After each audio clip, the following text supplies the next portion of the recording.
কলকাতা পুরসভার দিকে যে শুধুমাত্র নজর রেখেছি তা নয়, বিধাননগরের দিকেও নজর রাখতে হবে, কারণ কলকাতা পুরসভার মতো কি সেখানেও বিধাননগরের মতো কলকাতা পুরসভাতেও কি প্রশাসক বসতে চলেছে?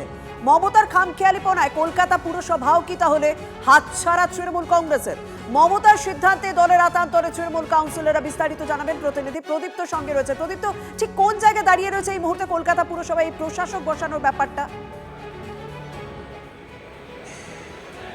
দেখো, সূত্র মারফত যা জানা যাচ্ছে তাতে আগামী 2-1 দিনের মধ্যেই এই বিষয়ে রাজ্যের পুরো নগর উন্নয়ন দপ্তর সিদ্ধান্ত নিতে চলেছে এবং কলকাতা পুরসভার ঠিক বিধাননগর পুরসভার মতোই পরিণতি হতে চলেছে। ইতিমধ্যেই বিধাননগর পুরসভার মেয়র দায়িত্ব ছেড়ে দিয়েছিলেন, পুরো নগর উন্নয়ন দপ্তর তারা সিদ্ধান্ত নিয়েছে যে সেখানে প্রশাসক বসবে এবং আইএস রবি আগরওয়াল তিনি সেই দায়িত্ব পালন করবেন। কলকাতা পুরসভার ক্ষেত্রে কে দায়িত্ব পালন করেন সেটা রাজ্যের পুরো নগর উন্নয়ন দপ্তরের বিজ্ঞপ্তি আসার পরই স্পষ্ট হবে, কিন্তু রাজ্যের পুরো নগর উন্নয়ন মন্ত্রী অগ্নিমিত্রা পাল এটা স্পষ্ট করে দিয়েছেন ঠিক বর্ষার মুহূর্তে, বর্ষা যখন আসতে চলেছে সে সময় কলকাতা পুরসভার মেয়র তিনি পদত্যাগ করে আদতে সাধারণ মানুষকে কোথাও বিপদে ফেলে দিলেন এবং সেই জায়গা থেকে সেটা কিন্তু পুরো নগর উন্নয়ন দপ্তর কোনোভাবেই মেনে নেবেন এবং সাধারণ মানুষ যাতে পরিষেবা পায়, সাধারণ মানুষের পরিষেবা পেতে যাতে কোথাও বিঘ্ন না ঘটে সে কারণেই প্রশাসক বসানোর তারা সিদ্ধান্ত নিতে চলেছে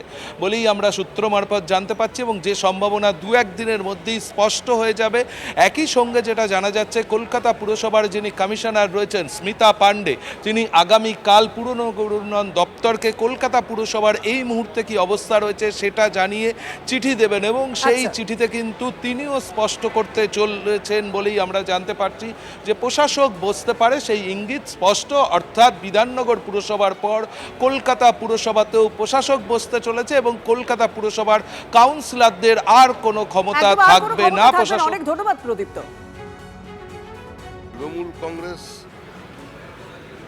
তাদের নিজের কারণেই ভেঙে যাচ্ছে, তারাই এখন প্রশ্নচিহ্নের মুখে।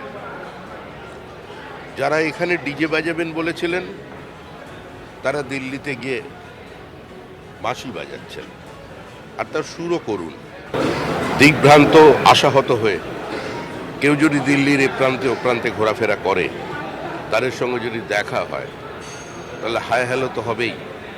কেউ যদি ফোন করে তো রাজনৈতিক সৌজন্য ফোন ধরা এবং উত্তর দেওয়া।